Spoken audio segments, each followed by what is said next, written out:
আসসালামু আলাইকুম সবাইকে সহজ এডুকেশনের ধারাবাহিক ক্লাসে সবাইকে স্বাগতম। আজকে আমরা শিখব একাদশ এবং দ্বাদশ শ্রেণীর ফিনান্সে প্রথম পত্রের খুবই গুরুত্বপূর্ণ একটি অধ্যায় যার নাম হচ্ছে দীর্ঘমেয়াদী অর্থায়ন।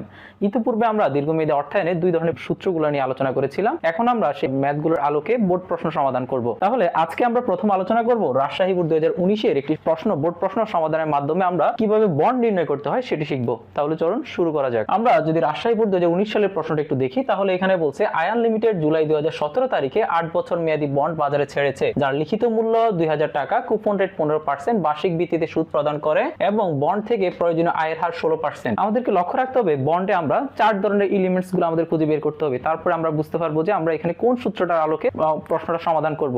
তাহলে দেখুন আমাদের 4টা উপাদান লাগবে। এক হচ্ছে কেডি লাগবে, আরেকটা হচ্ছে এমবি লাগবে, আরেকটা হচ্ছে ক্যাপিটাল লেটার আই লাগবে এবং হচ্ছে এন লাগবে। তাহলে দেখুন আমরা যদি এখানে দেখি 8 বছর মেয়াদি, তার মানে আমাদের এখানে এন আছে, একটা উপাদান আমরা পাইছি। তারপর হচ্ছে লিখিত মূল্য আছে, আমাদের কুপন রেট আছে, তারপর হচ্ছে আমাদের এখানে প্রয়োজনীয় আয়ের হার হচ্ছে 16%।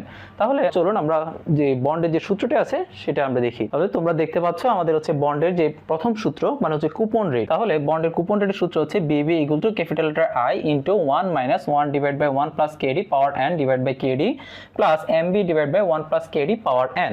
তাহলে আমরা প্রত্যেকটার মান এখন যদি দেখি, আমাদের এখানে কেডি মানে হচ্ছে কি আমাদের প্রয়োজনীয় আয়ের হার হচ্ছে 16%। আর 16% কে যদি আমরা 100 দিয়ে ভাগ দিই তাহলে হয় 0.16। তারপর হচ্ছে এমবি মানে কি আমাদের অভিহিত মূল্য বা লিখিত মূল্য। তাহলে আমাদের এমবির পরিমাণ হচ্ছে 2000 টাকা, 2000। তারপর হচ্ছে ক্যাপিটাল লেটার আই মানে কি সুদের পরিমাণ। কিন্তু লক্ষ্য করো আমাদের এখানে বলছে কুপন রেট মানে কি সুদের হার। তাহলে এই হারটাকে আমরা পরিমাণে নিয়ে যেতে হবে।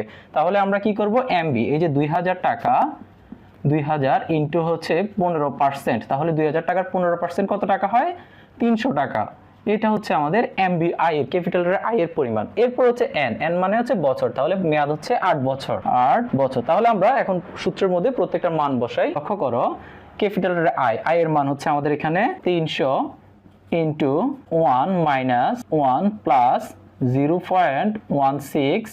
এন এর মান হচ্ছে কত, 8, আর এখানে উপরে হচ্ছে 1। তারপর হচ্ছে 0.16 প্লাস এমবির মান হচ্ছে কত টাকা, 2000 টাকা। আর হচ্ছে 1 প্লাস কেডি হচ্ছে 0.16 আর পাওয়ার হচ্ছে কত, 8।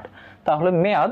এরপর দেখো আমরা প্রত্যেকটা ক্যালকুলেশন করে দেখি। আমাদের এখানে তোমরা চাইলে এই ম্যাথটা একসাথেও ক্যালকুলেশন করতে পারো, কিন্তু তোমাদের বোঝার স্বার্থে আমি হচ্ছে আলাদা আলাদা করে দেখাচ্ছি। তাহলে 300 ইনটু আমরা প্রথমে এই পাঁচটা আমরা ক্যালকুলেশন করে নিব, তারপর ওই পাঁচটা করব। তাহলে আমরা ফার্স্টে এই পাঁচটা করে ফেলি। আমরা 1 থেকে শুরু করব। 1 মাইনাস 1 ভাগ 1 প্লাস 0.16 পাওয়ার হচ্ছে কত, 8। এরপর এবার হচ্ছে আমাদের বের হয়েছে 0.699497, যেটা বের হয়েছে এটাকে আমরা হচ্ছে ভাগ 0.16 দিয়ে ভাগ দিব। তাহলে আমাদের বের হয়েছে কত, 4.343590.895। এবার হচ্ছে আমরা এই পাঁচটা করব। তাহলে আমাদের মান আসে হচ্ছে 610.0509। তাহলে আমাদের রেজাল্ট আসে কি 1913.109, বা আমরা এটাকে 1913 লিখতে পারি। এটাই হচ্ছে আমাদের মূল অ্যান্সার।